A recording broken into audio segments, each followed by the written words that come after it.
No, sorry, I left my wind chimes out. Let me close the window. Thank you, thank you. That was the great infamous Orion, who is also a schmo, playing a little improvised piece on a thumb piano.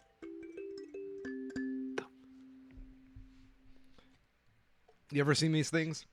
Mm-mm. Oh, they're so cute. I I love them. haven't. I'm looking up real quick. Oh yeah, no, I have. I just didn't know what the name of it is, but yeah. Yeah, I love these things. They're Oh cute. They're hell yeah. easy to hold. Etsy Oh, sorry. Etsy has a turtle one. No fucking way. Yeah. I'll send you this picture. That's cool. Yeah. I think they're really cool for their relatively small designs. Oh Mm-hmm. yeah, that is cool. Mm-hmm. Too bad It's you can't neat. even play a proper scale on it. No. No, It's still an Etsy thing. it's an Etsy thing. Welcome to the Two Schmo Show, ladies and gentlemen. My name is the infamous Ryan, and I found my girlfriend's piano, thumb piano, and I'm having fun with it. Mm-hmm. And I'm Cairo when I have too many tabs open. Yeah, your CP is, and your CPU is probably screaming right Mm-hmm. now. Yeah. I don't know. Let me check. Yeah. Do you have that I Google Chrome update that tells you how much memory each tab's using? No, that's funny.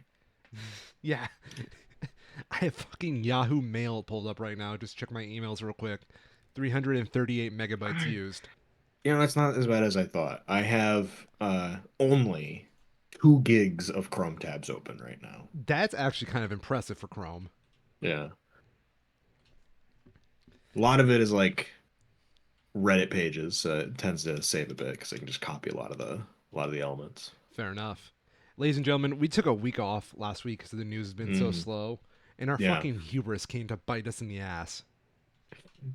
it did.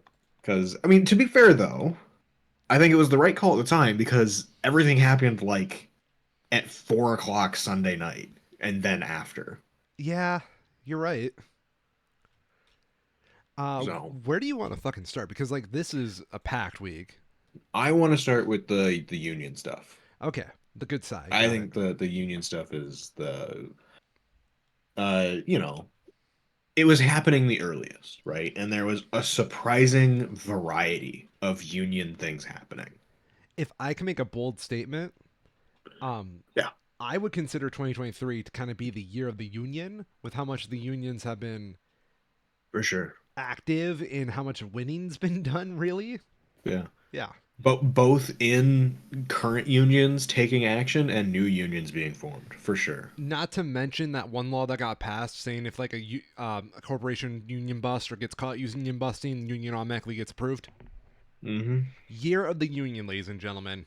Put that on a fucking t-shirt.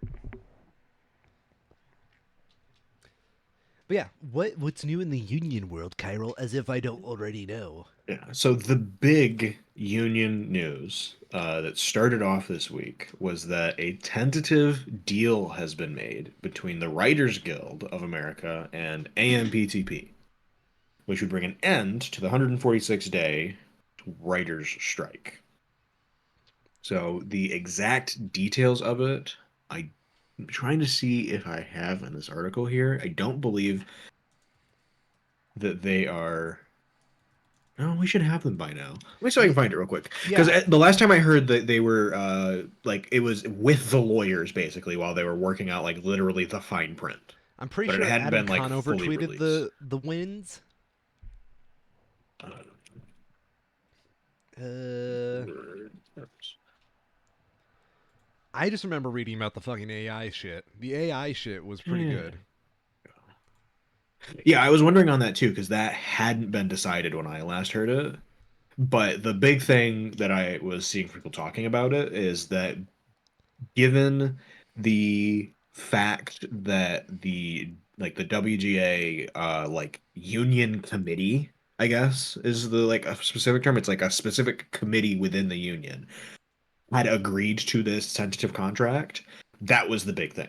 Yeah, That even in the past, when there have been instances where the union as a whole was fine with it, if that committee hadn't, it hadn't gone through. But they were on board with it, so that was a good indicator for it. So let me the see here. I've got a Washington Post article that looks like it has. a fair bit.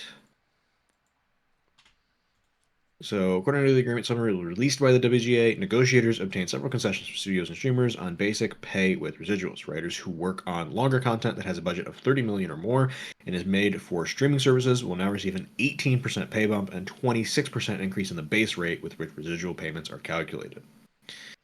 Writers who work on multi-episode TV series will be paid more per week for their work, 5% more for staff writers, and 3.5 to 4% more for some editors. WB says it secured an important concession, what it called success-based residuals payments. If streaming content hits a benchmark figures, writers receive a bonus. According to the agreement summary, a successful project released on or after January 1st, 2024 would yield the writer $9,000 for a half-hour episode, 16 for a one-hour episode, and as much as 40 for a streaming feature over $30 million in budget per the terms of the 2023 agreement.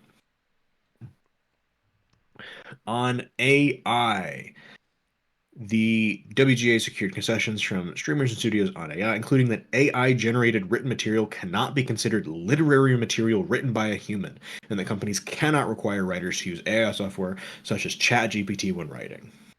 I am all for that because that was really fucking scary for a while before that deal was Mm-hmm. struck. Guild reserves right to assert that exploitation of writers' material to train AI is prohibited by MBA or other law. Is Good. the minimum basic agreement that is based on the WGA's collective bargaining agreement. So that's good. Obviously, it doesn't stop the uh, trade groups from using AI at all, Yeah. but the fact that they are agreeing in this, that uh, it cannot be considered material written by a human is massive for copyright purposes. That effectively means that, according to this agreement, the trade groups are agreeing that anything they make with AI cannot hold a copyright or a trademark because it was not drafted by a person. Uh, for staffing, the WG had asked for at least 6 writers to write on each show. According to some of the agreement, they agreed to 3 writers for 6 episode series, 5 writers for shows with 7 to 12 episodes, and 6 writers for shows with 13 or more episodes, except in cases where all of the episode in a series are written by a single writer. Seems reasonable. Studios and streamers also conceded on the length of development rooms for shows. While shows under development, the minimum staff will be guaranteed at least 10 consecutive weeks of works. After a show is greenlit, the minimum staff must be guaranteed at least 20 weeks or the duration of the post greenlight room, whichever is shorter. That's Hmm. awesome. So make sure that they can't. That was the other thing that was really concerning with the initial draft that trade groups had proposed was that it seemed to intend on making writers bounce around from gig to gig Yeah. without any substantial guarantees in duration of employment. So 10 weeks is not a lot, but having guaranteed minimum employment durations is very important for them. I would say, like, I remember during the beginning of the strike, the way I felt like a lot of the contracts were being set up by, like, the trade groups were to basically gig writer, turn writing into a gig job. And it would Mm-hmm. be basically just editing and refining, like, AI scripts. Like, try to get them Yep. in the office as little as possible.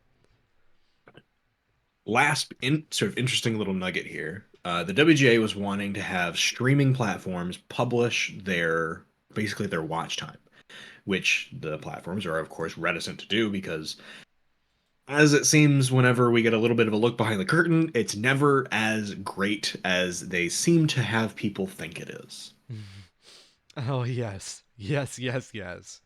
Part of this agreement will allow the WGA to have access to the information related to streaming services like watch time, number of viewers, number of times viewed, but that information will be confidential. The public won't have access to it, and it will be an aggregated form, not specifically able to be broken down project by project. So, a fair compromise, I suppose. The WGA gets the information that they need in order to negotiate their contracts fairly, but would have been interesting to get a little bit more concrete information there. Oh, Won't be well. getting that. Yeah. But that is, it's not the point of it, right? The WGA got what they believe to be is a fair contract for their writers. It'll should at least put an end to the strike and it secures it for at least 3 more years. So mark your calendars for October 2026 for television to take another nosedive. Yeah, did you hear about the Toy Story football thing that Disney signed off on? No, I don't think so. Oh my god, dude, you're right. This is what happens when you don't have fucking writers to make your content. Hmm. Here is the AP article. Falcons versus the Jaguars being redone in the style of Toy Story animation. What? Yeah, Why? because God hates us. Who wants to watch this? Nobody. I don't know what the idea was. I can only see it as one of two things, right? One, they're really trying to make sure the Toy Story brand still has fucking power. Two, the NFL is really fucking desperate to get new viewers. I don't get it. What is there not to get? Oh, I kind of get it. It's What? for kids. They Yeah. want kids to watch their streaming services. Yeah. Kids will watch anything, so they want it to be their thing. They want to get those young kids interested in the NFL because let's face it, it's a whole bunch of dudes approaching the Middle Ages right now. Yeah, Fucking those dudes won't be around much longer. They kind that's of very missed our stupid. generation with the NFL.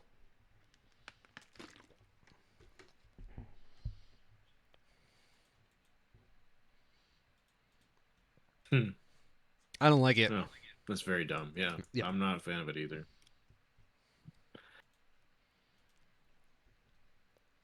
All right.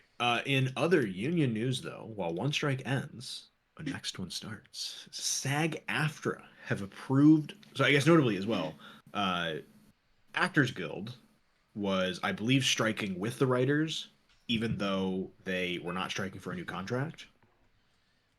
The Actors Guild now, though, has approved a strike against the video game industry, specifically for voice actors. And now we know why Pokemon has not added voice acting to any of their games in the last umpteen Mm-hmm. years. 98.3% vote to strike. Yeah, Overwhelming. I'm for it. Strike authorization does not mean the union is calling for a strike or any sort of a boycott, simply signifying their intention to start negotiations. But that's still pretty big. I, From, what is this? SAG-AFTRA National Executive Director and Chief Negotiator Duncan Crabtree Ireland. After 5 rounds of bargaining, it has become abundantly clear that the video game companies aren't willing to meaningfully engage on the critical issues compensation, undercut by inflation, unregulated use of AI, and safety. Remain hopeful that we'll be able to reach an agreement that meets members' needs, but our members are done being exploited. And if these corporations aren't willing to offer a fair deal, our next stop will be the picket lines. Year of the Union, ladies and Mm-hmm. gentlemen. Absolutely. So we'll have to see how that pans out. They're apparently in more negotiations over this past week. Whether, I mean, given that we haven't heard more negative information, that seems like a pretty, sign in neither direction, right? Yeah. Holding ground.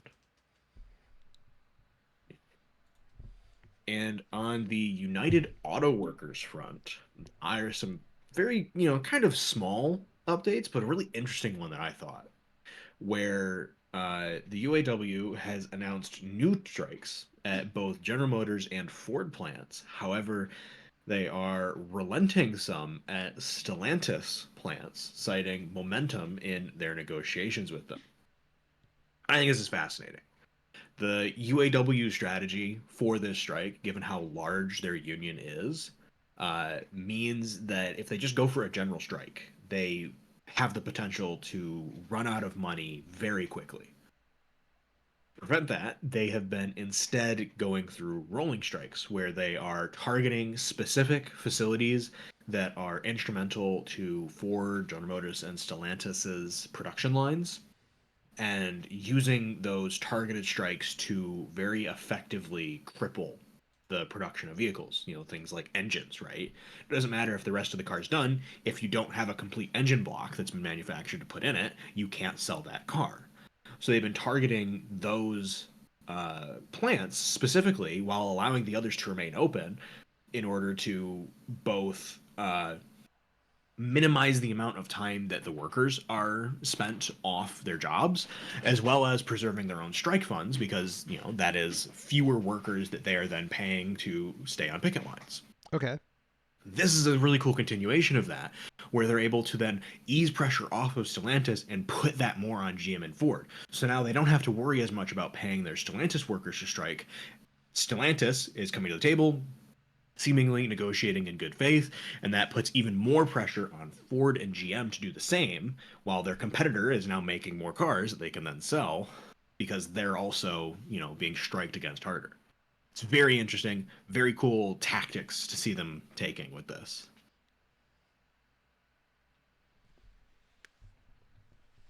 Um, yeah, Sean Fain is the name of their the top of the UAW union.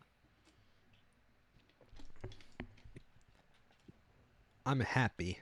Yeah, and sort of in relation to the UAW union, and it makes a good transition over to some of our other stories. Donald Trump and Biden, for what it's worth, were both in Michigan here attending to varying degrees, as we'll talk about in a sec, uh, rallies and meeting strikers out on picket lines.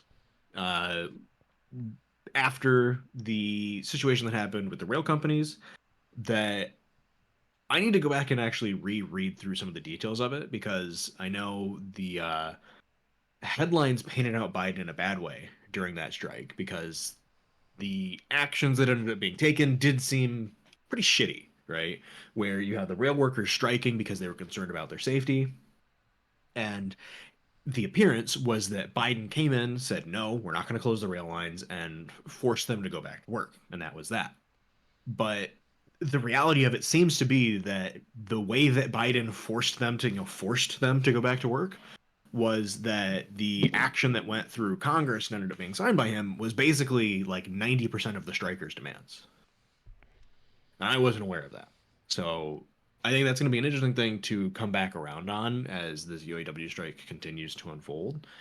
But getting more information about that helped for me at least to have a bit of a more clear picture on what Biden's, stance towards unions is, because it seemed at that instance that it was not favorable, and that might not be the whole story. For Didn't Trump, though, no, yo go ahead. no? I was keep going. This is going to be a more cohesive thought if you just keep going. Yeah, yeah. Yeah. I was gonna say for Trump though, we got a pretty clear picture of his stance on it as he attended Drake Enterprises, a relatively small manufacturer in Detroit that are not represented by the UAW at all.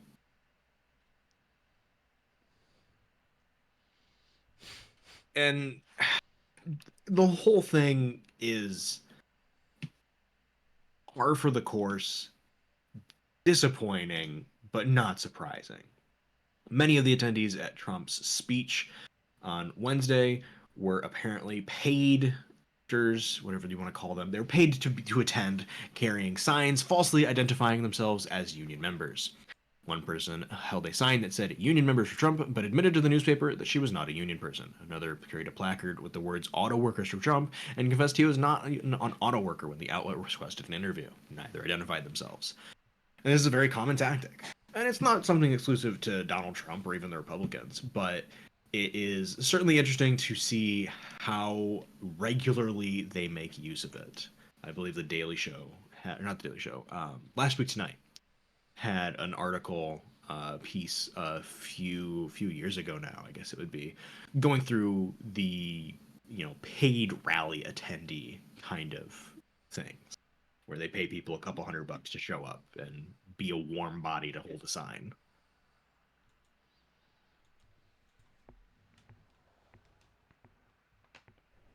I really have not much to say. Mm. Yep. So not surprising, still a little disappointing to see. Massively. All right, let's go through the Trump news train here Choo because choo. oh fucking boy, was there some spice this week. What day was this? On the 25th. So that was Monday in South Carolina. Donald Trump attended a convention, I guess you could say. Maybe it was just a gun shop The gun where show, you would say? I don't quite know, but it's not super important because what is important is that video and promotional images were taken at this event that Trump was at that certainly appeared to show the former president purchasing a firearm from Hey. Glock Inc. in this show in South Carolina. Now, under federal law, person who is currently on trial or pending trial for a felony is then committing another felony by being in possession of a firearm. Purchase of the firearm is not required. Once stories about that started to go around, the Trump social media team very quickly started to backtrack the fact that he did not, in fact, purchase a firearm. Then what was he doing with that money in his hand and when he with the gun in his hand and then Yeah. The whole thing is very dumb. are you It's very, saying very dumb. are you saying the former president does not respect the gun industry? God, there's so many ways you can turn that just to Where? make him look like he's betraying his industry. Oh, I think I lost it. Where did that one go? What? I had a piece from the DOJ that detailed. Here we go. The DOJ filed a motion talking about Trump's actions because this instance with the Glock is not the first thing that he's done that has been clearly outside of, at the very least, decorum, if not the law, for someone in the midst of a single serious legal case, let alone four. And his actions have been in pretty flagrant violation of the terms set forth by multiple judges related to his, being under his own release. So, in specific relation to the firearm, defendant was recently caught, this is from the DOJ's motion, or their filing, was recently caught potentially violating his conditions of release and tried to walk that back in similar fashion. In particular, on September 25th, the defendant's campaign spokesperson posted a video of the defendant in the Palmetto State Armory, a federal firearms licensee in Somerville, South Carolina. The video posted by the spokesman showed the defendant holding a Glock pistol with the defendant's likeness etched into it. The defendant stated, "I've got to buy one," and posed for pictures with the FFL owners. The defendant's spokesman captioned the video tweet with the representation that the defendant had purchased the pistol, exclaiming, "President Trump purchases a Glock in South Carolina." The spokesman subsequently deleted the post and retracted a statement saying that the defendant did not purchase nor take possession of the firearm, a claim directly contradicted by the video showing the defendant possessing the pistol. See Fox News, Trump campaign walks back claim former president purchased Glock amid questions of illegality. That was their reference point, which is pretty hilarious. Despite his spokesperson's retraction, the defendant then reposted a video of the incident posted by one of his followers with the caption, "My President Trump just bought a golden Glock before his rally in South Carolina after being arrested 4 times in a year." The defendant either purchased a gun in violation of the law and conditions of his release, or seeks to benefit from his supporters' mistaken belief that he did so. It would be a separate federal crime and thus a violation of the defendant's conditions of release for him to purchase a gun while his felony indictment is pending. And that is on top of the myriad instances of his intimidating or otherwise threatening both members of the judiciary or even just potential jurors. Donald Trump is low key kind of gangster. I'm not gonna lie. He's geek. He's like the shittiest gangster. Yeah, like this is straight up like this is the kind of shit you would see in like gangster rap. Like, the over talking, Hmm. but he's doing it. He's doing the shit people just make up songs about and he's going to get in a lot of trouble. I mean, he's already in a lot of trouble, but like he's putting fire on the burn. If you get what I mean? Hmm. Oh yeah. Yeah. So we should have like a bingo set up at this point for like all the things that he's going to get added onto his charges. Hmm. Um, Unfortunately, I'm not well versed in the laws to make something that educated. Yeah, I'm not sure. Given that we live in a country that just about went into a financial shutdown over, well, we'll get into it, but my confidence is not high. Oh. I'll put it that way. What was nice to see though this week, uh, Judge in New York officially found that Trump committed financial fraud by inflating the valuations of his properties in New York in order to get loans on cheaper rates. This is a great little story that pans out here just looking at the headlines. Because on the 26th, we have the headline coming out of Trump committed fraud in New York, judge finds. On the 27th, we have Donald Trump's New York business empire must be dissolved, judge rules. And then on the 28th, former US President Donald Trump loses bid to delay New York civil fraud trial. It's like a domino effect of just accelerating shittiness for him. Yeah. Did they This get? is the case that I Mhm.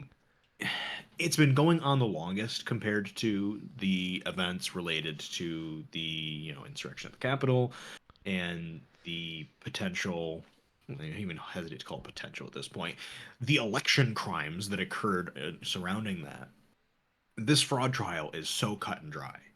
And some of the comments that ended up being made by, I don't know what you want to call it, his lawyers, it's really telling the caliber of lawyer he's had to stoop to now, seeing the shit that they're filing. Legal Eagle did a really good video this week, actually going through a breakdown of Trump's current and past lawyers and pointing out which ones he has either had or currently has that actually know what the fuck they're doing and which ones that don't. There's a lot of them that sure as hell don't know what the hell they're doing. Oh no. Go on. Please tell me. Like, what's the rookie mistakes? So, in this specific case, their lawyers truly, maybe it wasn't their lawyers, maybe it was Trump, somebody somewhere defended the inflationary values of Trump's property by basically saying he could put any number on it and someone in Saudi Arabia would pay it for him, Ooh. which is always a good sign.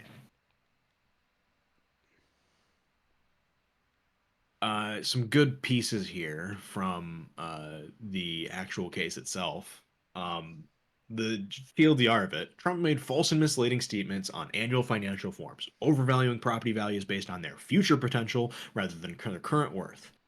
The president's legal team called state prosecutors uneducated about property valuation practices.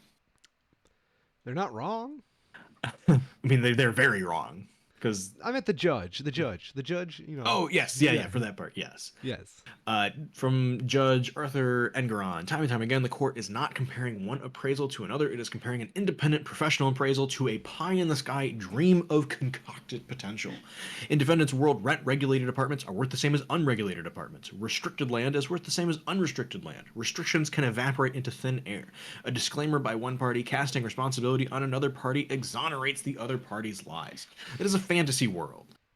The statements of financial condition are required to state current values, not someday maybe values, the judge wrote.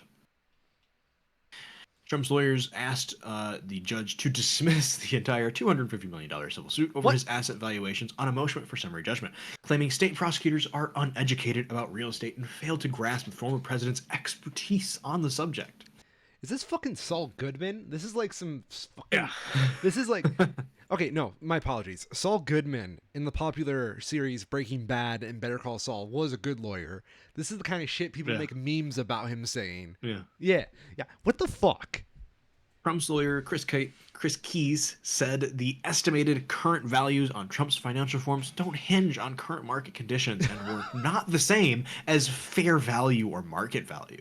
Trump's defense argues a written disclaimer on their financial statements Ford prepares a statement of wide latitude to choose which methods they use to determine the value of assets and liabilities on compilation reports and leaves it to the discretion of the preparer which method and assumptions to use. Which is obviously this is like the point where they know they've lost, right? Yeah. They are in this statement admitting to doing the thing that they are accused of doing, but they're saying that because they knew that they were doing it, it's okay, It which is. is not how anything works. Oh, I know I killed this guy, but you see, we wrote it down and we both signed the contract, so that makes it okay. That way you can't charge me with murder. This is like they're just like one step away of saying honor your honor. You weren't even fucking there. What can you say about this? Basically. Yeah. But I mean, even then, that is pretty much what they're saying. The, what is it? They leave it to the discretion of the preparer. So even we don't know.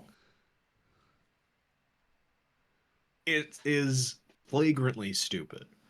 And they've lost because of it. Trump, as well as three of his adult children, are expected to be called into as witnesses on the case, which is not boding well for them. And this link got killed. That's unfortunate. See if I can find a different one. But yeah, the crux of this is that Donald Trump's New York businesses are to be transferred to the oversight of an independent, basically, reviewer who will then start to work to actually figure out what they're worth and sell them off so that they'd no longer be in possession of Trump, which is pretty massive. Where does the money for the sales go? Like, does that go back to the state or? Well, no, it would go to Trump Okay, probably, yeah. because like he's not all. It's the this doesn't prevent him from getting the fair value that his companies are worth. The key thing is that he can just basically no longer own this business in the state of New York. And the judge gave them 10 days to instate a receiver in order to start that dissolution process. Damn. Mm-hmm. Let's see this. This is God. This is such a long order. This is the thing, right? Like, I mean, even then, it's only 35 pages. It's not that bad, but it still fucking sucks having to read any of this shit. Because most of it's like, I don't care. I don't care about any of this. I don't care about your disclaimers. I just want to see what your ruling is. Give me the words that you said. Oh. Regardless, it ain't good for Trump. I mean, when was it ever good for him? Like, when was the peak of Trump mania? Let me see. Because like I have a theory, like two spots. Would have been no Tuesday, November 3rd, 2015. That was the That's peak. it. That was the tip of the top, and it's been all downhill from there. Literally, the day he started running for president, No.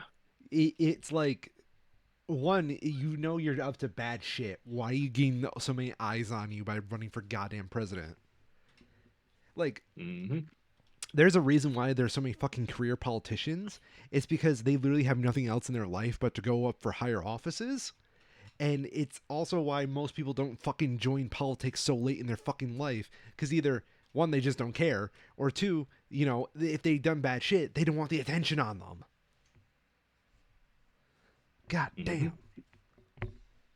And last in the Trump scape, but very certainly not least, this one might even have further implications. Oh no. The first co-defendant in the Georgia election case, the RICO suit involving Trump, Sidney Powell, Rudy Giuliani, and about 30 other people, has entered into a guilty plea for their role in the crimes that occurred. Scott Hall, one of the 18 co-defendants in the Georgia election interference case, pleaded guilty to the charges against him, including willful tampering with electronic voting machines and working with lawyers Sidney Powell and others to that effort. Hall is a bail bondsman, the first to plead guilty. Uh, will serve 5 years of probation, pay a $5,000 fine, perform 200 hours of community service, and be required to testify in further proceedings of the case, including against his co defendants.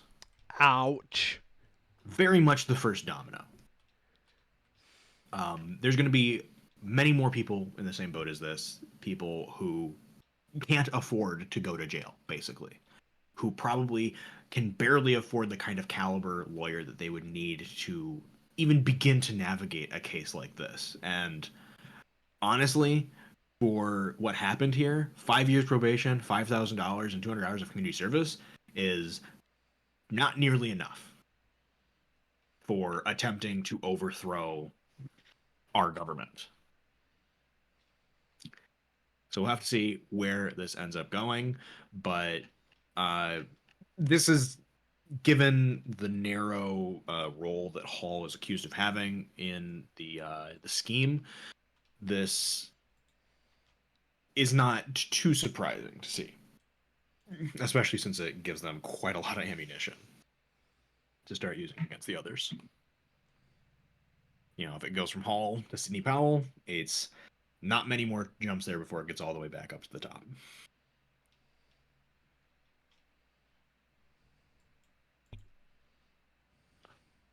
From there, we now have all of the like 15 other things that happened this week. Oh wow, we're off the Trump train already? Yeah, that's just the unions and the Trump stuff. Other news did happen. Wow. And it's like not even small news. There was at least three really fucking big stories this week. So let's start with those. First, the Biden administration has announced a landmark final rules in order to protect consumers from unaffordable student debt and increase transparency of the student debt process. This ruling has two parts: a revitalized and strengthened gainful employment rule that will protect approximately 700,000 students a year from career training programs that leave graduates with unaffordable loan payments or earnings no better than someone who did not pursue post secondary education earns in their state, and a new financial value transparency framework that will give students in all programs the most detailed information about the net costs of post secondary programs and the financial outcomes they can expect from them. Will also help prospective students understand the potential risks involved in their program of choices by requiring them to acknowledge having viewed information before enrolling in a certificate or graduate program whose graduates have been determined to face unaffordable debt levels. That's a relief. That's Yes, this scary. is like stopping the art student to barista pipeline. Yeah, like holy fuck. That is it scares me cuz like that's really cool. And at the same Yeah, time, it makes me realize, yeah, we've just been going off without that this whole time. yeah. These are things that have existed but have had basically no teeth to them, and are going to have real meaningful impact. Yeah. And hopefully, it will.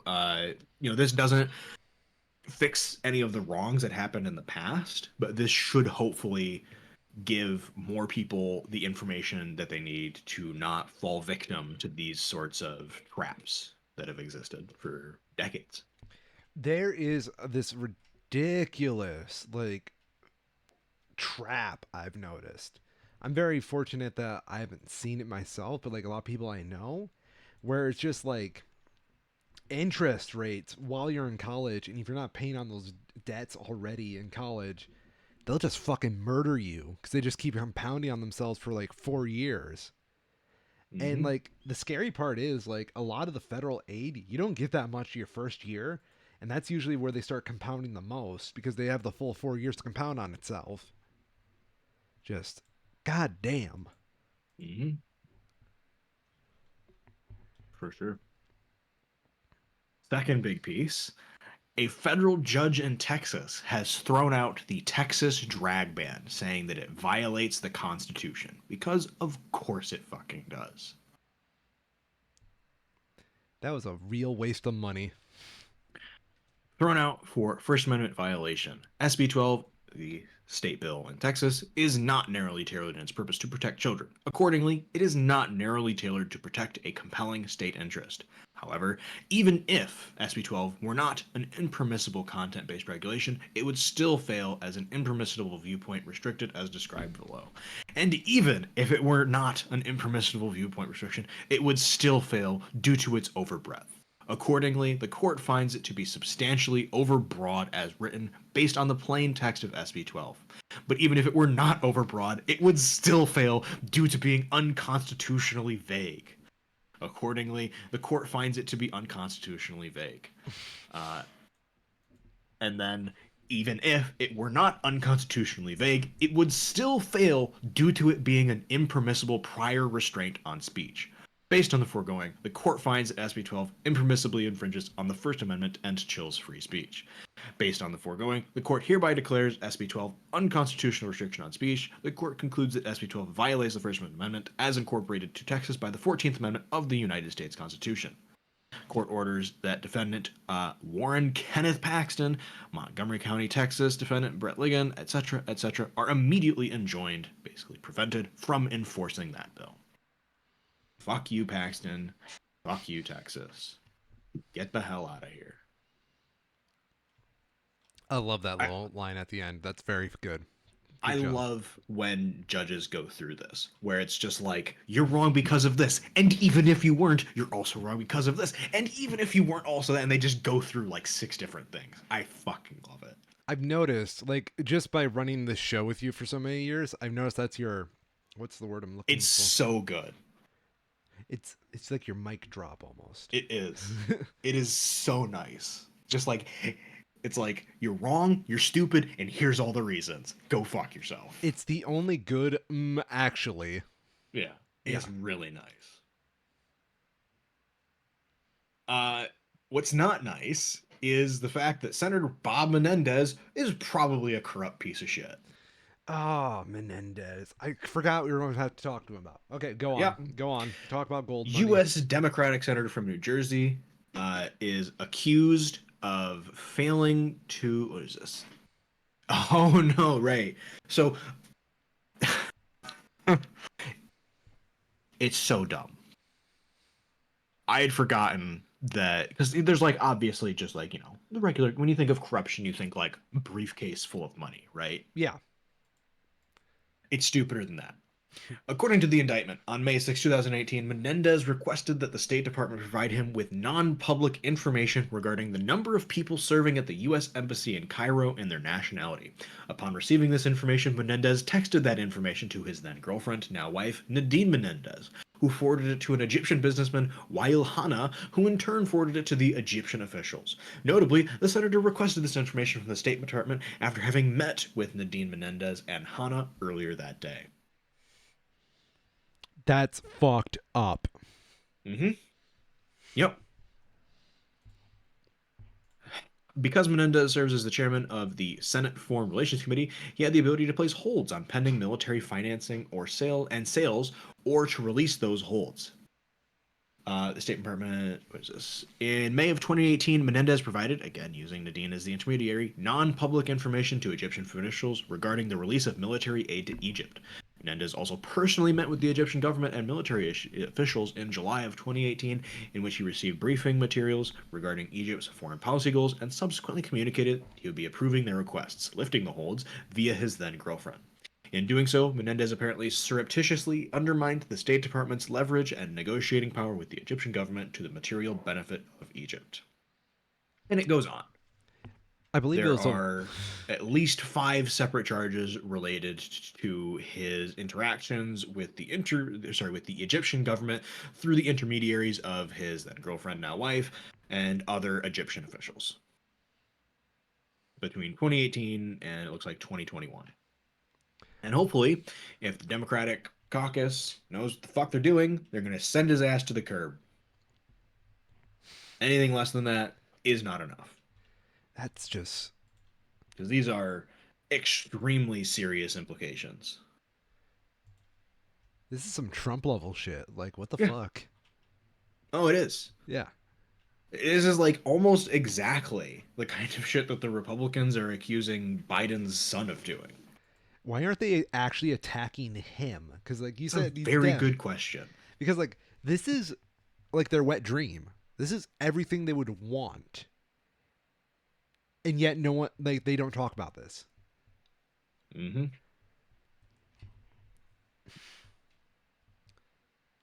Oh, interesting. Apparently, a number of senators are already calling for his resignation. I am curious. I should know what my senators are off the top of my head, but of course I don't. Well, we don't have Uh, problematic senators, as far as I know. Menendez. Nation. 2 days ago, Menendez tells Senate colleagues he won't resign and remains defiant amid bribery charges. I won't be canceled, bro.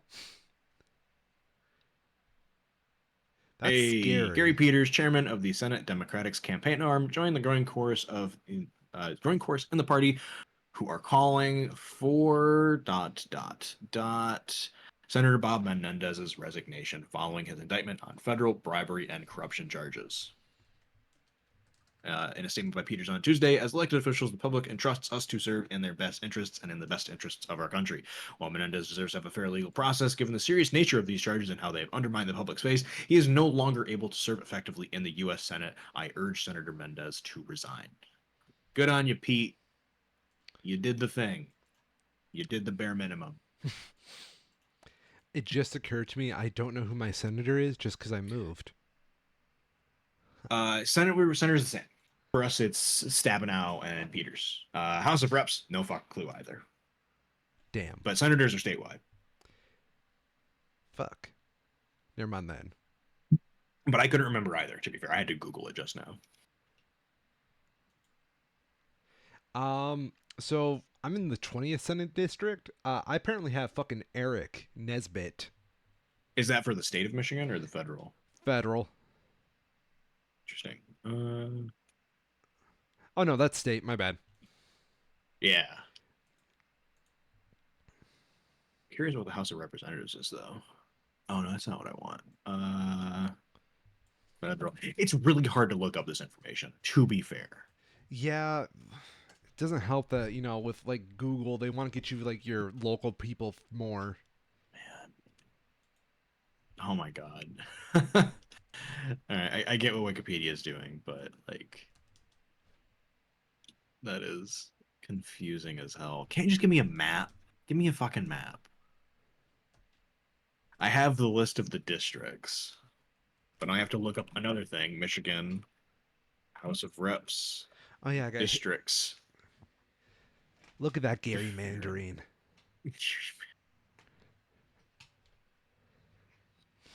So it looks like I would be in District 4, I'm in three. maybe 4, 4 or 5. Well, I guess neither of them are good options. Yeah, 3 makes sense. Oh yeah, I got Hillary Schulten. I remember because I voted for her. Why did I Yeah. not remember that?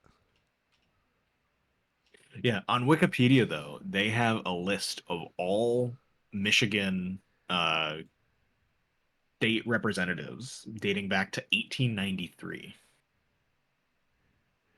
That's a lot of Which is representatives. pretty cool. Stupidly though, or no, sorry, it's dated back earlier than that. They put it in alphabetical order. No.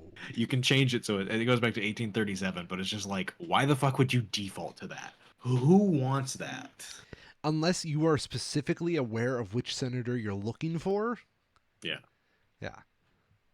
Oh, that's funny. They have Justin Amash in here 3 different times for each time he joined different parties. That's very funny.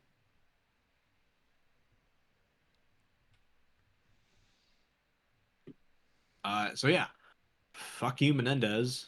Resign. All right. Big news story number 4. Yo, Dianne Feinstein died. Finally. Holy shit. Yeah. Yeah. Really not surprising. Again, just disappointing. Like everyone knew this was fucking coming. Her spokespeople should have just like been more forthcoming with what the state of her health was, right? Because we've seen her physical decline over the last at least the last year, realistically longer than that. And the idea that they were going through this giant media circuit of no, no, no, no, she's actually just fine. She just had a fall or whatever. It's not a problem. Like, we all know what's happening. She was 90 years old and in politics for like 70 of those years. That like adds another 20 years to her Yeah. life just from being in politics.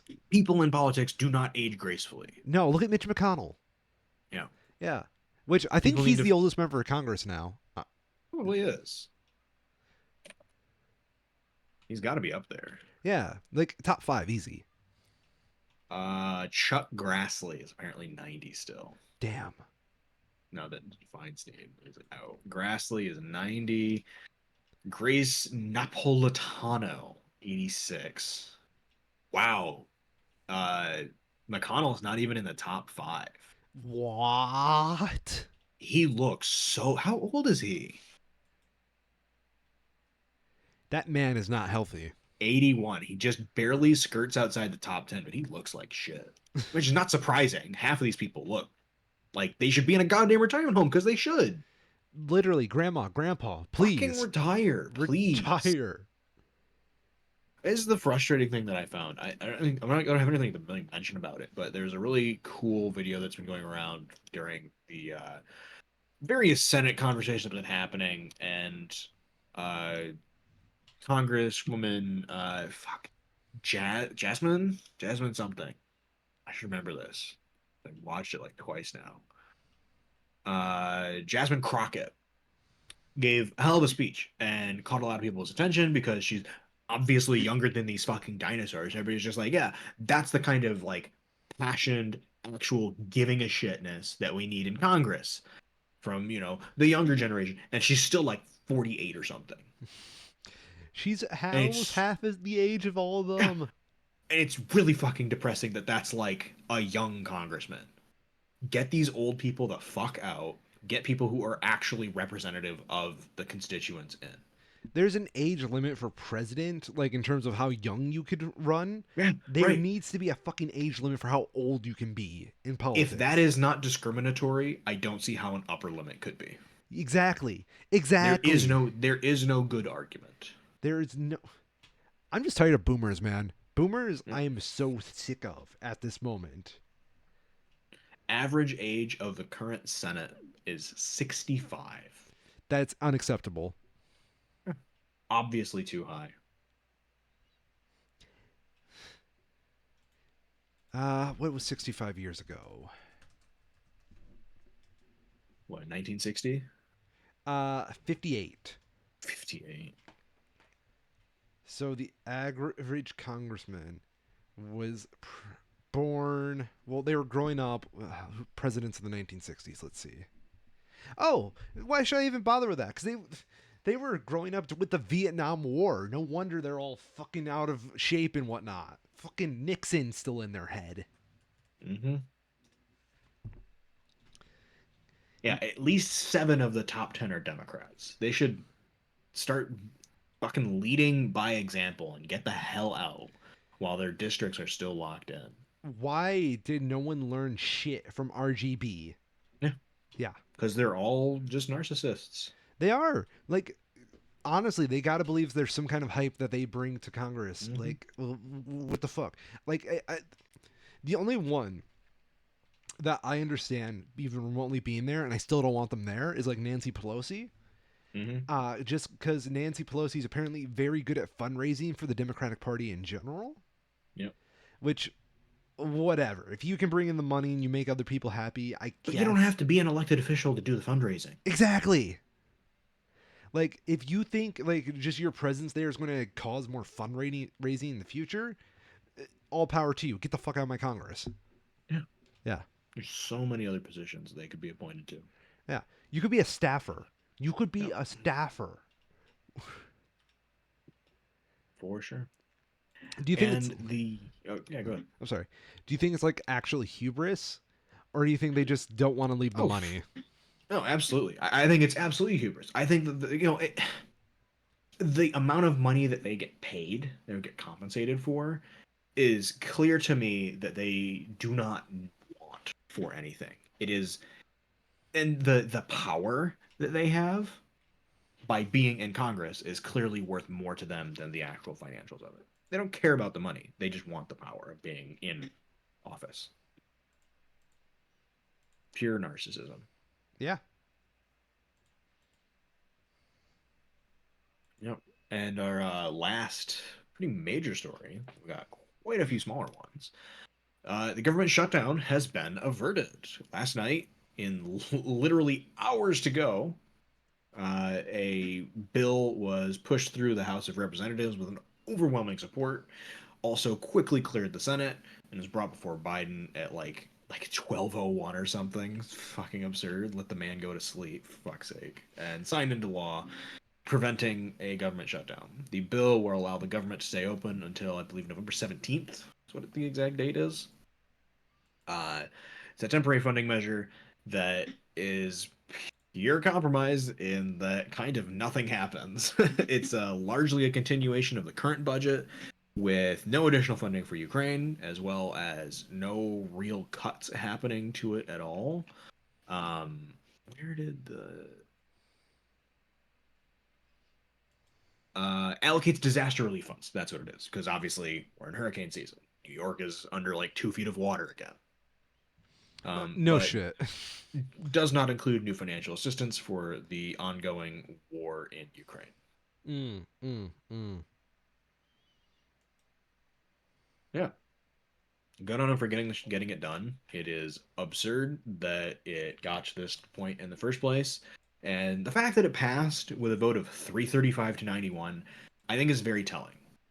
In part because we've seen in the time that the government shutdown was looming as a possibility through to today, the the news has been very much what we've been covering, as it's been a slow grind ticking away at the, Trump legal woes, right? Yeah, And that has been a large part of the messaging that's been going on from Trump over these last couple of weeks, has been the idea that a government shutdown would somehow delay the prosecution pursuit that's continuing against him. Never mind the fact that three of the four cases are happening at the state level, and it's not even true at the federal level in the first place. It was still a very common rhetorical argument that was going around, and would not at all surprise me to be the main crux behind the senators, or sorry, not senators, the politicians in general, pushing for this government shutdown to occur. Especially given that a non zero number of them are also indicted or implicated in these legal cases. that's really fucking funny. Yep. This is like the kind of shit I thought his lawyers were only capable of doing. Mm-hmm. It's also a little sad that the people in government don't know how government work. Yeah, pretty much. Yeah, They're very stupid. they are. They need to just retire. Mm-hmm. I think it's also interesting that the I don't even you can think like the usual suspects that you would expect when you think of idiot Republican Congress people Yeah. have threatened to remove McCarthy as Speaker if this funding bill was passed. And given how the vote went, where it was, what was it? Let me do the math real quick if I haven't done it in here. 126 Republicans in favor of this spending measure, 91 against. Even if they try to bring that forward, they clearly don't have the numbers to support that. The amount of, like smoke and mirrors that's going on right here is paper thin, where there is this group of like 20 extremists in the Republican Party that are trying to push everything their way. And it kind of feels to me, at least, like this is the rest of the party just going like, there's only 20 of you. You don't have the votes on your own. Fuck off for a minute. Do you think we will ever see like this schism in the GOP ever like fully develop two different parties? Because like I'm getting a little Uh, annoyed at like having to justify which side of the party I'm yelling at the moment. I would be surprised I don't if think that that'll happen. happened. I don't I mean, because it'll never amount to like it'd be like the libertarian yeah, movement, right? yeah. Something like that might happen, but at the same time, the people who were a part of that libertarian movement and saw how it kind of indirectly resulted in Obama getting elected twice don't want that to happen again. So while, like it's a difference between the 21 that say we want to have McCarthy removed as Speaker of the House and the other 70 people that just voted against it, right? Yeah, They recognize that it is not in the interest of their party to be fractured to that degree. I agree because I have a little bit of a simpler rationale to my line of thinking. Um, the ones that the extreme Trumpist side. You know, Mm, they really like just being able to call themselves Republicans because that's how they see themselves. right. And the other career politician, like more Republican by definition, Right. well, they just know it's fucking stupid to go off on your own party. Yeah, Yeah, pretty much. yeah. I love the two party system, Kyril. It makes me so happy. Yeah, it's great. Yep. Makes all warm and fuzzy inside. I really love that my voice is heard. So yeah, government shutdown has been averted for at least the time being. We'll go through all this again in November, but that pushes us through pretty much. I mean, at that point, it's mostly pretty much the end of the year. At that point, it gets through the election at the very least, which is very important. Even though this is a midterm, there still is quite a lot that comes up at these, and it gets us over the line there. So that's good. Could be worse. We also got a bit of drama that came out of it. Jamal Bowman, Democrat from New York, said that today, as I was rushing to make a vote, I came to a door that is usually open for votes, but today was not would not open. I'm embarrassed to admit that I activated the fire alarm, mistakenly thinking it would open the door. He was not in any way trying to delay the vote. It was the exact opposite. I was trying urgently to get to a vote, which I ultimately did, and joined my colleagues in a bipartisan effort to keep our government open. Very nice, Jamal. And to be clear, I don't mean that like in any way sarcastically, because the bill that was brought up, and it was a bipartisan bill, to be fair, by a bipartisan group of Democrats and Republicans, led in part by McCarthy. Um, they didn't really give them enough time to actually read the bill at the time they're trying to vote on it. So, intentional or not, the fact that they got about another hour in the evacuation process let them read the bill in full and figure out what the hell was in it, and determine that yeah, there wasn't anything trying to get slipped by. That's good. That's good. Yep. Jamal, you're a national hero. Like Yep. anybody that does like anything inconsequential to do that, I I like. Mm-hmm.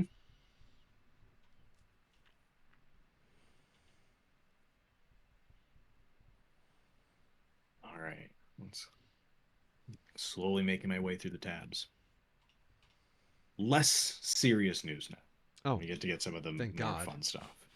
Um, do we want to talk at all about Rick and Morty? Oh, the yes, let's do it because Yeah. like it's It's so dumb. dumb. It's so dumb. It's like, yeah, turns out voice actors are talented. The fact that they were so quick to get like a new Rick and Morty Yeah. and they sound exactly the same as Royland. Yeah. In some way, Royland did this to himself. Oh, yeah. Yeah, because a motherfucker made the easiest to replicate voices. We could fucking Yo, yeah, yeah. I love that one that you posted. People are acting like it's insane. The new Rick and Morty sound like Rick and Morty, as if a huge portion of the viewers haven't been imitating these voices daily for the last decade. Oh my god, I'm Rick Morty. I got to be cast in Rick and Morty, Morty. It's I great. I can't fucking do it. I don't fucking care. Yeah, I'm looking forward to it. I don't think Rick and Morty's been the great like okay. You remember a long time ago to me when you said The Simpsons was definitely a bad TV show because most of its content was subpar compared to its good like seasons. Oh yeah, it had fallen off. Yeah, Yeah. I'm that way with Rick and Morty. I say Yep. there are 3 good seasons of Rick and Morty, so it's like a half and half show. Yep. Yep. So at this point, I'm very cautiously optimistic because I really like the last season. Did not like the Hmm. 3 seasons before that. Interesting. I haven't watched it since I think season three. Season we watched season 4 together, liar. Maybe it was season four. I don't remember when it was, but whenever that was, whatever season that was the last that I saw of it. Yeah. Because I just got kind of disappointed in how little they were progressing the larger narratives, Like right? you can have a larger narrative and you can have episodic, but you can't keep pushing off your larger narrative and get away with that. Like Yep. you're asking for an investment from the audience, and we want our payouts on that fucking investment. Hmm. Yeah, And that's what makes the early early seasons of the Simpsons and Futurama as appealing as they are, is that you get that steady progression. You get character development in a show that historically, or like a format that doesn't allow for that, right? yeah, Because the whole point of these shows is that at the end of the episode, everything has to go back basically exactly to the point that it was again. Mm-hmm. And Simpsons and the Futurama and many animated shows over the years have done very well navigating the divide between keeping everything exactly the same while still having genuine character development. And in Rick and Morty, it felt like that came to a bit of a stall. Yes. So if they can continue that again, I'll be very happy to catch back up. But I'm, of course, going to wait and see how it goes. Newest season, I say definitely built on that, and it was a lot better to That's do. good. Yeah, because they did do a lot of progressing the main plot towards the beginning, and like I definitely have a problem with that format. If you want to do like main plot for the first like two episodes and last two episodes of the season, then just put like episodic shit in the middle. Mm-hmm. Cool with that. You could totally do that. You just can't do a whole season where it's just episodic shamoing boings and then expect us to be fine when we go back like to another season of like Ricta Sicka Miggity Doos. I don't know. You Yeah. yeah. Like if you thought those were very appropriate terms for Rick and Morty and you happen to be part of the Rick and Morty writing team, call me. I'm available to write episodes. I will take your money. I will take anybody's money if they're willing to pay me. I'm like a whore. I am a whore. That's capitalism. Speaking of, Yo, Letterboxd got sold to a private equity company. I hate private equity companies, Morty. It kind of sucks. I'm surprised. I mean, this is the kind of thing, right, where I can't blame the owners for doing it, you know? If you made something and somebody says, I want to give you $50 million for that thing, are you going to tell them no? No, of course not. That's the reason you made it, is to have it become popular and successful. I'm really upset because my fucking distributor Bandcamp Hmm. also got bought out by a music licensing company from Epic Games. Yeah. No, that sucks. Yeah, I'm not happy. I don't Epic like Games the is company. skeezy. Yeah. Well, Epic Games bought them for, like when they were independent, and then Yeah. they sold them off to this licensing company. And Mm. I don't like the licensing company.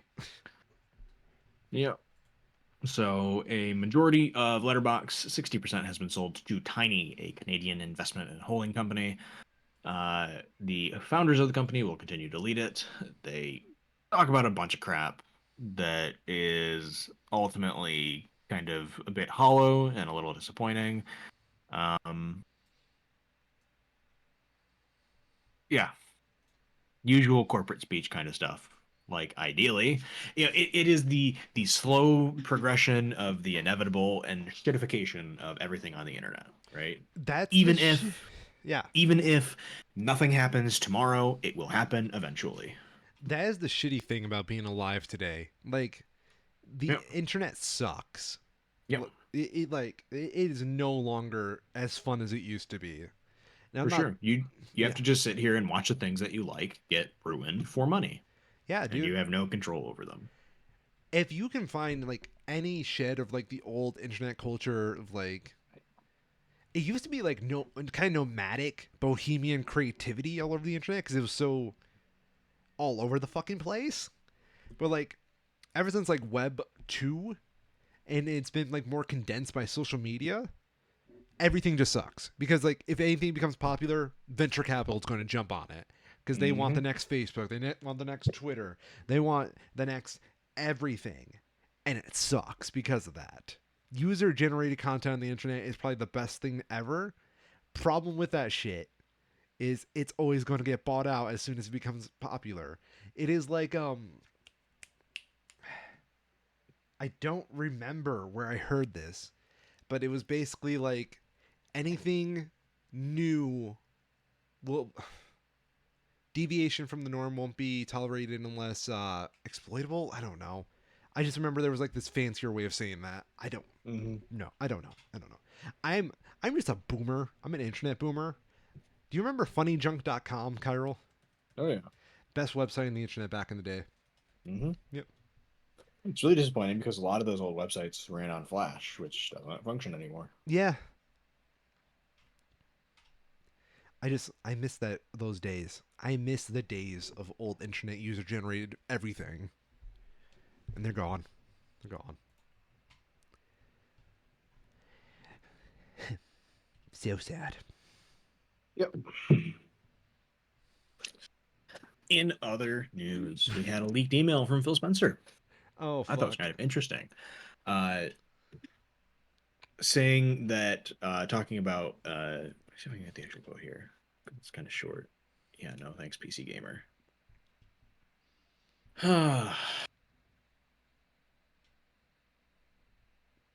AAA publishers are milking their top franchises but struggling to refill their portfolio of hit franchises. Most AAA publishers are riding the success of franchises created 10 plus years ago. This was an older email. I can't find the exact date. 2020. Right. This was part of a 2020 email that was a part included in the recent Microsoft document leak. So I find this to be really fascinating, right? Phil Spencer, CEO of Microsoft, of course. Around this exact time was when they were in negotiations to purchase ZeniMax, Bethesda. Hmm. And now we have Bethesda releasing their first new IP in something like 20 years. Yeah. So, not a ton of meat here, but I did find it really fascinating to see this overarching thing of like CEO has this criticism of the current industry, acquisition is made, acquisition does thing in stark contrast to their normal business model. Even though that obviously Bethesda was working on Starfield for 5 years before that point, still, I think it's interesting to see, especially as we come up on the release of like Call of Duty 20 or whatever the fuck it's going to be. I'm kind of curious. What's the next Call of Duty? I don't know. I think that's part of the problem, right? The fact that we don't know is telling. I think there is a point in brands where a brand becomes so oversaturated that any new installment instantly becomes meaningless. Apparently, the next Call of Duty, set to release globally on the 10th of November 2023, will be Call of Duty Modern Warfare 3. About fucking time, I tell you. But like, I don't want to go to like the instant Nintendo references because I don't want to be pigeonholed as a Nintendo guy, but I Mm-hmm. fucking love Nintendo. Like Call of Duty is like a good example of that oversaturated thing.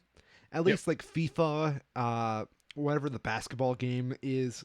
Mm-hmm. There's no 2K. basketball game. Yeah, 2K. The basketball game or like Madden or some shit like that. At least they Yep. have a year to differentiate them. You have stuff like a Nintendo, which they have like those legacy IPs that have been going on Mm-hmm. forever, but at least they like let them cook a little bit more, and so that they They sit do. there for a while. Yep. They've definitely gotten rid of, unless you're Pokemon, they've gotten rid of the annual release model. Oh my god, don't get me started on Pokemon right now. I'm not exactly happy with that franchise. Yeah. Yeah. Uh, Funnily enough, the topic of how the game names being impossible to keep track of. If you Google COD Modern Warfare 3, it pulls up information about the original Modern Warfare 3 from 2011, because of course it does.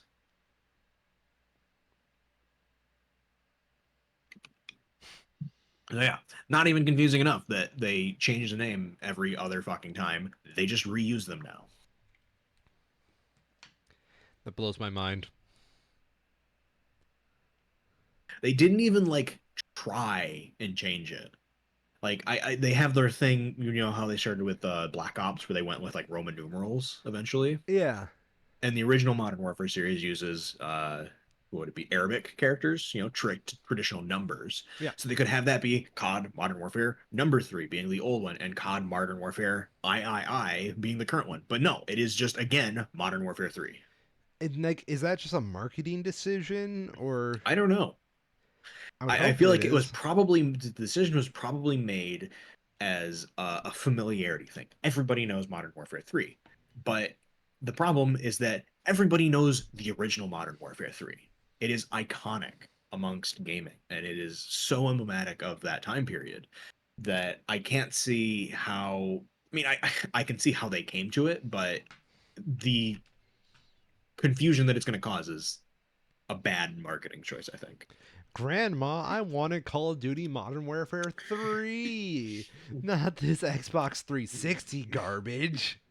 Yeah, yeah. Oh my god. Do you think we're going to get Oh, any new IPs in gaming that aren't instantly indie games? Because like that's where I feel like we are at the moment. Like with every big developer, especially since development of games is taking forever nowadays. I do. I think we're not going to see as many of them as we would have in the past. As like what are the big releases this year? We had Armored Core 6, Baldur's Gate 3, uh, Zelda 2. We had Final Fantasy 16. They clearly are reluctant to do that, but I think as successful as Starfield has been, it shows that it's not an obvious decision to not do that. Yeah, There's still plenty of money to be made. Um, it just requires people actually, from like the financial side, taking risks and trying to develop new things. they don't like that. Clearly,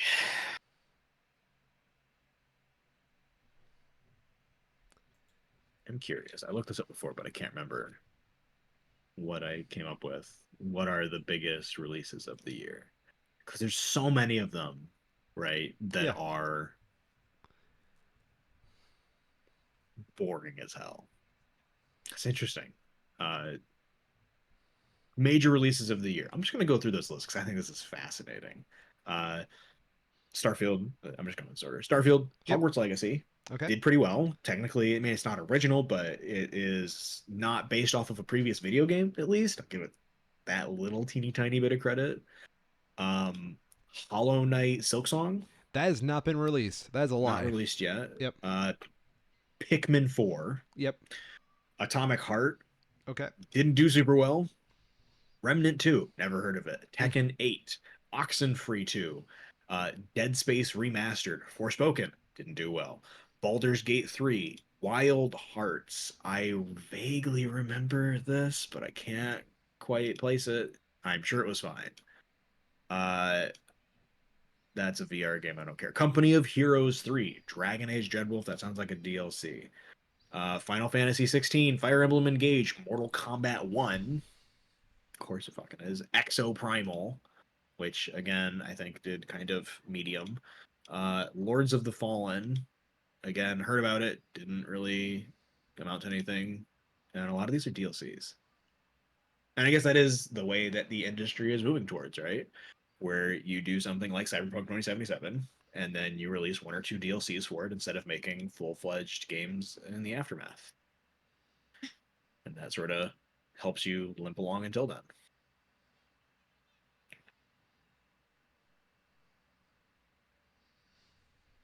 Yeah, there's been quite a few. As many great games as there's been this year, there's been some real stinkers. You know, when you were setting that list, I was just realizing it's been a long ass year already. Hmm. Yeah, it hasn't all been great. Forspoken, not great. Atomic Heart, not great. At least we have like Spider Man this year Oh still. yeah, Resident Evil 4 remake that came out this year too. Jedi Star Wars Survivor sequel, Dead Oh, Island 2. fucking Street Fighter 6 came out this year. Why am I forgetting that? Oh yeah, Street Fighter 6, Redfall did horribly. One Piece Odyssey. How? Diablo fucking 4. Oh god. Yeah. How have we been productive at all this year? Like, what the fuck? Hmm. Payday 3 came out this month. Assassin's Creed Mirage comes out next week. Alan Wake 2 comes out in October. Marvel's Spider-Man 2. I think that's the thing that I kind of hate the most, right? What? Is that the 2K Madden system makes it very clear what entry in the franchise you're at, but seeing all of these back to back to back, I miss subtitles. Subtitles, I think, are the most important thing you can do for establishing the identity of a game. You know what a In a good franchise. fucking title is? You know what a good fucking title is? The Legend of Zelda: Tears of the Kingdom. That is Yes. so fucking evocative. Yes. That's honestly where I was about to go to. Like looking at all these numbers, and then you see Tears of the Kingdom. You don't even know Yeah, it's a sequel. You just know. you don't because it stands on its own. Yeah, And a exactly. lot of these games do stand on their own. That's the really frustrating thing is that Pikmin 4, Yeah, Baldur's Gate 3, Armored Core 6, all great games, especially for fans of them. But they get such generic names. At least Armored Core has a subtitle to go with it, but like just get rid of the 6. yeah. You know how many people actually know there was an Armored Core 5? Not that many. And Doesn't matter. here's another thing I'm going to give you, right? Yeah. How are new people supposed to feel invited to a game if it doesn't have a subtitle? Because they're going to think I have to Oh play yeah. Pikmin 1, 2, and 3 to understand Pikmin 4 because it's got that number on it. Yep. Yeah, I agree with you wholeheartedly. We need to just have Baldur's Gate 3, Tears of the Kingdom. Street Mm-hmm. Fighter 6, Tears of the Kingdom. Everything should just have Tears of the Kingdom at the end of it. Marvel Spider Man 2, Exactly. Tears of the Kingdom. I think the thing for me that really did it in was seeing the series of Mortal Kombat 1. It's not the first Mortal Kombat. Yep. Payday 3, Alan Wake 2, and then Marvel's Spider-Man 2. Like, what a corporate shitty name is that? Marvel's Spider-Man 2. You don't even start with the name of the IP, you do the No. brand name first. Yeah. In case anybody forgets who owns Spider-Man. Yeah. It should really be Disney's Marvel's Yes. Spider Man 2. Yes. Disney's Marvel's Avengers Spider-Man 2. Yes. Disney's Marvel's Avenger. Sorry. Disney's Marvel's Sony's Yes. Spider Man. I'm sorry. Sony's Insomniac Spider Yeah. Man 2. Yeah. It's so gross. Isn't it, dude? And it's going to be, I guarantee it's going to be a fantastic game. Oh, yeah. Probably one of the best games of the year. Mm-hmm. It'll be a contender. Just such a shitty name. Credit to Nintendo. They know how to name a game. Super Mario Brothers Wonder. Great name. It's so weird because I was just looking at that. Like, I think Mm, you and I are just borrowing eyes at the moment. probably. Yeah. I'm on the IGN page just scrolling through. Oh, I'm just on Google's Okay. knowledge panel. They might be stealing it, but yeah. Yeah. Google does steal content. Oh man, apparently the Avatar game is still set to release this year. I thought it was already out. No, December 7th. I am really interested to see how that goes because, like, actually, that is a much more interesting idea for me than any of the Avatar movies at this point. What's the That's concept of this game? as far as I know, it's like a semi. I mean, it's Ubisoft, right? So it's a semi-open world game where you're playing as a Navi raised by the human military in the Okay. planet, which is like generic as fuck, right? Yeah.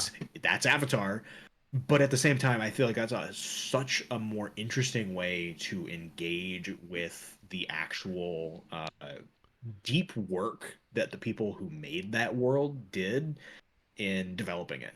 You know, learning about the cultures that are at play here, because there's some really good ideas that were built upon to come up with the Avatar film series that just never got explored with like the reasons that humans are out on these alien planets getting resources because it's like a fucking dystopian cyberpunk world back on Earth. I really, really have frustrations with Avatar as a franchise Yeah. because, like, for every good idea, there's two generic ideas to, like, bottle it up. Yeah. Yeah.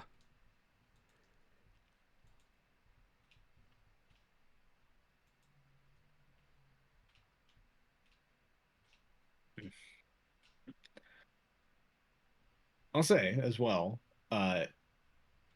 it's fascinating for me to see how bad Microsoft is doing on the exclusives game Isn't it sad?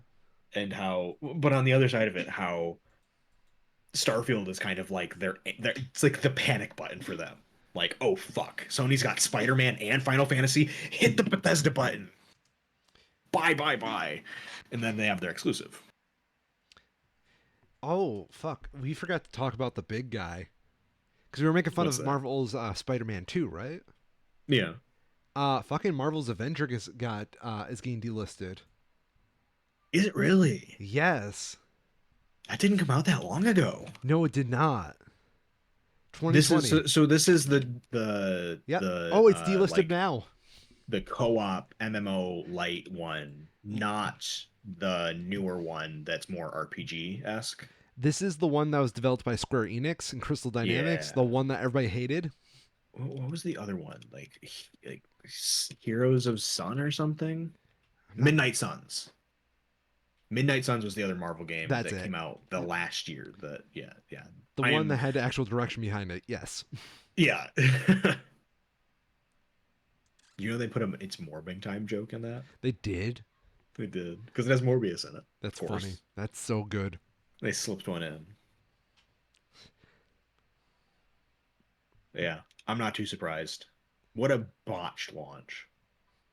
I am so glad that for the time being at least, it seems like we're on the other side of the uh I don't know how to quite describe it. Games as a service still exist, right? Yeah. That hasn't gone away, but every single one of them needing to be a multiplayer looter shooter seems to be on the downswing at least. I'm very glad for that. That has been the best trend of this year of gaming for me is how much action adventure role playing games we've had because it has been a what would be the term for it I guess landmark year for the RPG as a genre.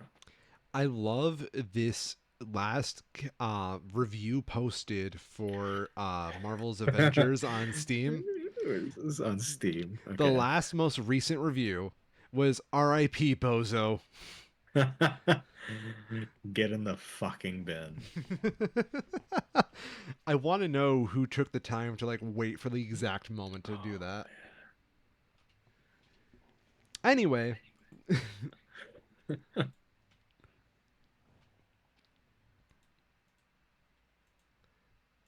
yup. Actually, it's really interesting. I'm more curious if I can pull it up here right now. Apparently, I guess the free-to-play release that hasn't been on any of these lists that's actually almost guaranteed uh, bigger than anything we've talked about. CS:GO, I guess no, it's not CS:GO 2, it's just C Counter-Strike 2 released. what? Yeah. You want to take a stab how many active players it has right now? More than we have listeners. True. Yeah. Fuck. It's double the next thing on the Steam list, Steam charts. No way. Yeah. What is it? Oh yeah. 1.2 million concurrent players just right now. Like a week after release. And it's a Sunday of all things. Yeah. Y'all should be in church. Yeah. Jesus, it's on the front page and everything.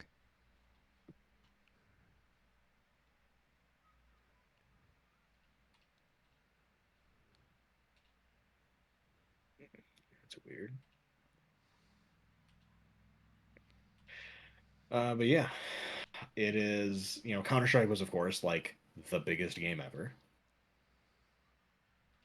Uh He it invented video is games. currently sitting at oh no, sorry, that would have been so because the way that Steam or I guess Valve handled it is they just turned Counter-Strike immediately into Counter-Strike 2. So it's the same page on the store to allow people to maintain all of their, weapon skins and shit, as well as not having to start a separate ban list. So if you were banned in CS:GO, you remain banned in CS2. That's really fucking smart. Yeah. There's been some criticisms of it, but it still seems overwhelmingly positive.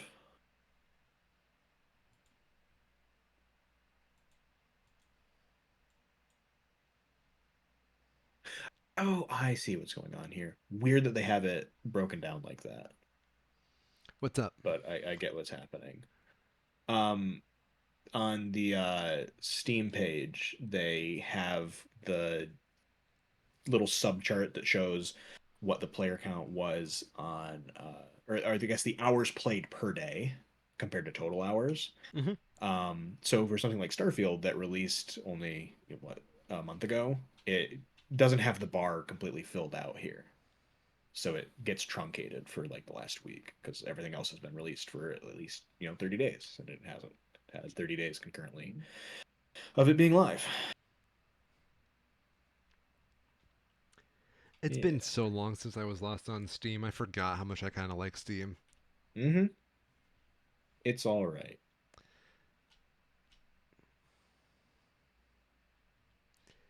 Makes me want to buy a Steam Deck now.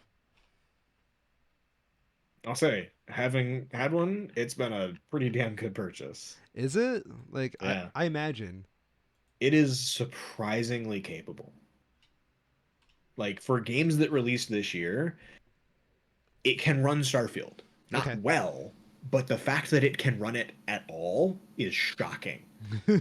I played through about half of Resident Evil 4 Remake on it, and it ran at a solid 30 FPS. I would love to see someone try modding their Steam Deck to be like a Nintendo Switch where you can dock it and give it a little bit more process power that way up to a TV. So here's the other thing with it. They have Switch emulators for the Steam Deck Oh, I'm that aware. run better than the fucking Switch. I'm aware. I've seen people run fucking Scarlet and Violet And perfectly on that. I'll also say, while I don't believe there's anything official, people have absolutely made custom external GPU enclosures for the Steam Deck that just work exactly like that. So You did it it's for again, sure out there. Valve. Hmm. Yeah, I was watched a really good, interesting discussion about like what is Valve worth today, right? Yeah. And how because it's still privately held, nobody knows, but it must be as much as they seem to be able to just print money, it has to be absurd to have an offer if they actually had an offer come through. Valve is so mysterious. I kind of miss their developer days because they were like Yeah. more in your face about stuff. Hmm. And now that they run Steam pretty much and they're the Steam team, I don't know. I feel like a little bit of the magic's gone. For sure. Definitely is. But I can't blame them. They're making a shitload of money. And the work that they're doing that enables other developers to do their job better is still quite admirable. Yeah. They're doing good work still. Valve, I dare say, is very underrated in the gaming community Hmm. just because of like what they do and how underappreciated they are. Yep.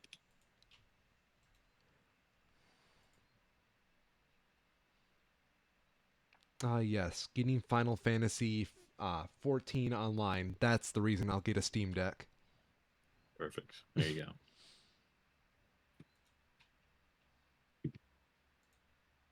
All right.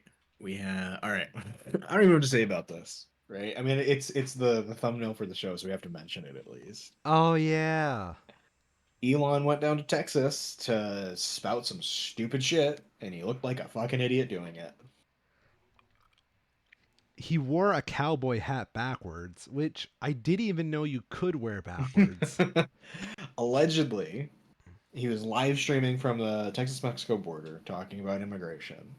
The video had technical problems and eventually froze because he was doing it on Twitter, of course.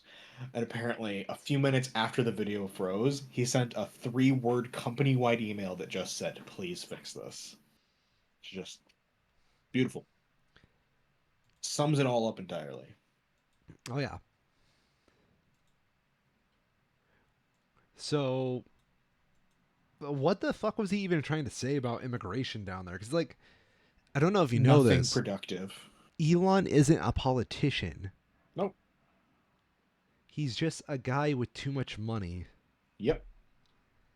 I would imagine it was. equally as productive as the conversation that he tried to have on immigration in Europe, where he criticized German government officials who were supporting migrants going across the Mediterranean and helping them not die in the sea. And he posted some shitty thing like, I bet if the German people knew how their government's money was being used, they would disagree with this. And that German government organization was on Twitter and was just like, hey, they agree with us. Just responded to it. And he had some shitty thing in response because he'd obviously been bested, but he doesn't know how to back down from anything. Where he's just like, well, I don't believe you or whatever, Yeah. whatever usual Yeah, crap. yeah. I imagine it was about the same. Elon really has no fucking word room You to know, speak because I'm pretty sure e- he immigrated to the US as well. I was going to say Elon Musk, the South African immigrant, closing the door behind him on multiple continents. What the fuck is his problem? Yeah. Epitome of the fuck yours, got mine attitude.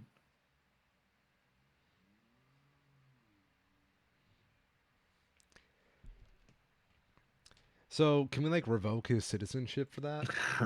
I wish. I think it's something very hypocritical to be against immigration and be an American because Hmm? like Oh, yeah. very few among us aren't immigrants. Yep. Yeah. What the fuck? We also had apparently uh, news this week that they are making an Ocean Gate movie. Yes. I don't want it. It seems very dumb and pointless. Who But, sold the movie rights to them? it's a good question. Because those are Uh, private citizens. Like they're rich assholes, let's but see. they're private citizens. So we have an article here from The Guardian. The film, currently called Salvaged, coming from producer E. Brian Dobbins.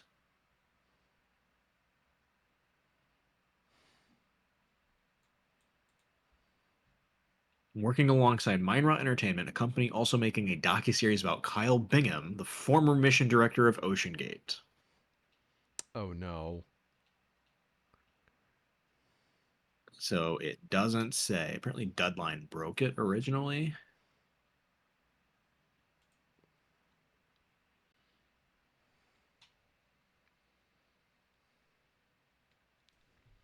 Has now set a fiction project, also based on the tragedy. Oh, it's a The fiction fiction? project currently shares the title "Salvaged" with Mind Riot's docu-series. This is already in bad taste. It's not It will even. cover periods before, during, and after the tragedy. I don't like it. Yeah, It's one, too soon. Two, not much of a story. Three, who the fuck are they going to even cast in this? a good question. Because, like, I'm pretty sure anybody with a reasonable amount of decency won't want to be a part of this.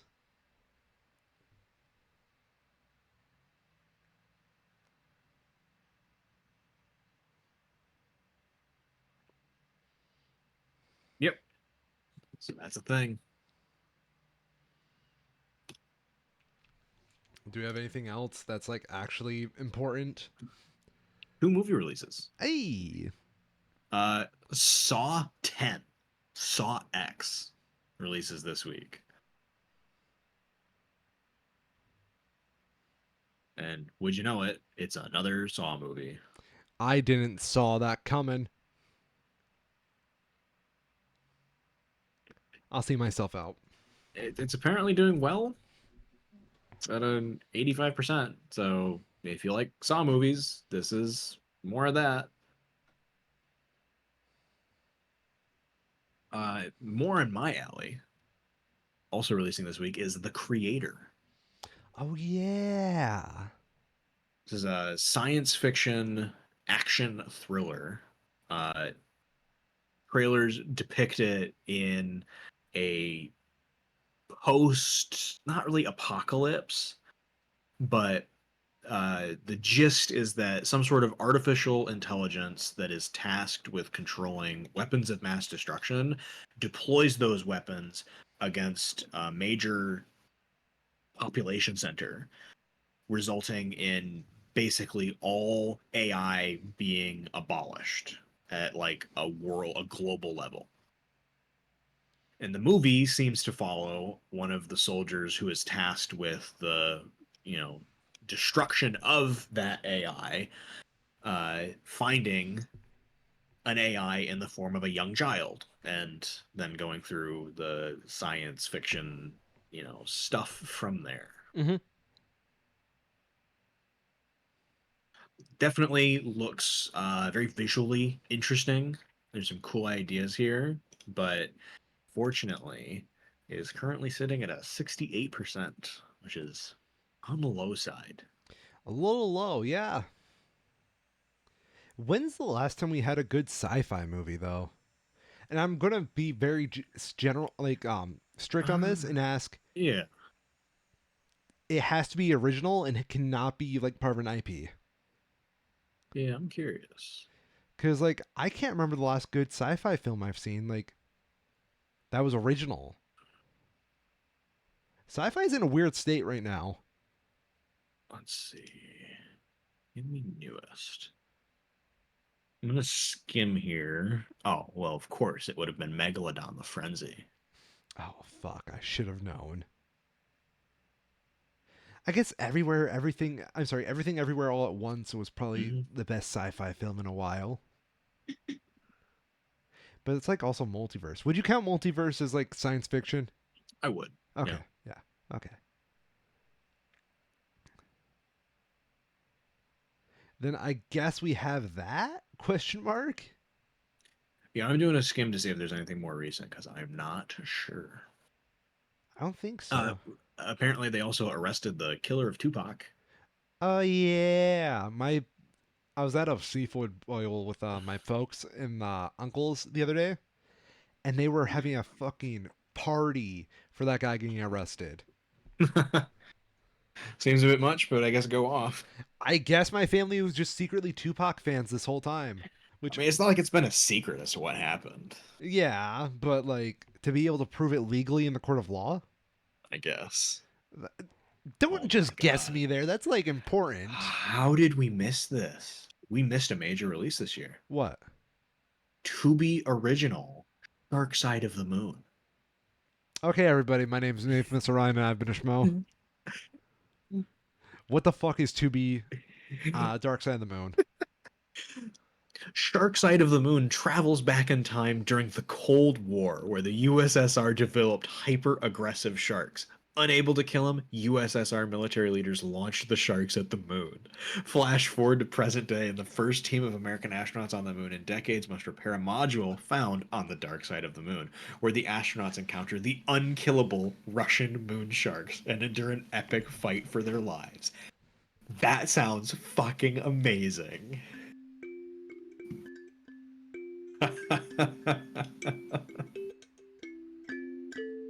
I'm Like, sorry. seriously, can You you think of something stupider? that made my brain dead. I don't Yeah. know what the fuck you just said to me. Like, Yeah. no thoughts. Only thumb piano now, please. I would definitely say, though, going chronologically, Everything Everywhere All at Once is by far the most successful science fiction film in recent times. And I'm so glad they're not going to milk it into a franchise. Yeah. Have you seen Everything Everywhere All at Once? I haven't yet. You are No. racist. That seems a bit extreme. That's how my humor goes, good sir. Have you not figured that out yet? It's definitely on my list. Just not had a good chance. Yeah, I think the distribution in Oh, terms of like easy access has not been that great. yeah. For more of a like pure science fiction, I Yeah. would say the Dune Oh definitely fits the bill. fuck, you're right. But that Yeah. was still like 2 years ago, almost exactly now. I would also say that's existing IP. True. That's true. Yeah, Shark no, Side there's of the Goddamn Moon. Yeah, shark side of the moon. That's one of the things. It's like it's the double-edged sword of Rotten Tomatoes being full of so much garbage now, is that almost all of it is bad. But every once in a while, you get a shark side of the moon, and it's great. I'm sorry, just the idea of a Russian super space shark or whatever the fuck you called it. Yeah, a Cold War, not just Russian, Soviet. Oh my god, it's the side of Russia we're not allowed to talk about anymore. That's why India wanted to go there so bad. They it all comes together. That's why there's a space race. India is going to go blow up the super shark. Thank you, It India. all makes sense. Dude, it all makes sense. No, I'm gonna stop scrolling here. I'm almost certain that this list is incomplete. But yeah, everywhere, everything, everywhere, all at once. Top of the list, at least back to February of 2021. Post COVID, definitely.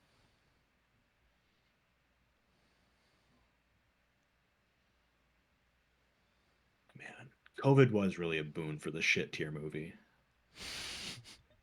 It's not like anything else is going to come out. You What's know, this one? there'll be a side of film history about the shit tier movies that came out during COVID. Like the anti masker shit, like the B movie shit, that kind of stuff. Hmm.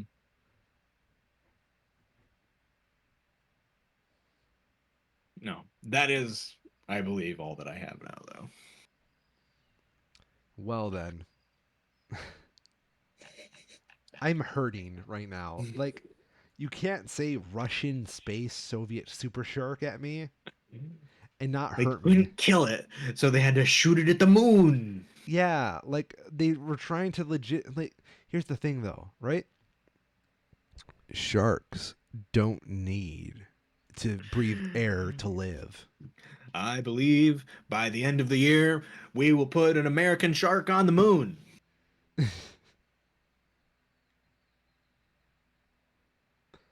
That broke me. That broke me. That broke me. I'm crying right now. Uh, I'm the infamous Orion, and I've been a schmo. and I'm Farrell, and I'm also a Schmo. What incarnation did I just sit through? Like, are the sharks gonna fight? That's what I want to know. Yeah, yeah. Are they gonna like just come to like an agreement? Because like they're two sharks out in space. They just Hmm. gonna like go on shark adventures or shit? I'd watch a movie on shark adventures. In fact, somebody, somebody, I need producers. We're getting this off the fucking ground. I know Doobie, people. Doobie, bring it. Give us your money.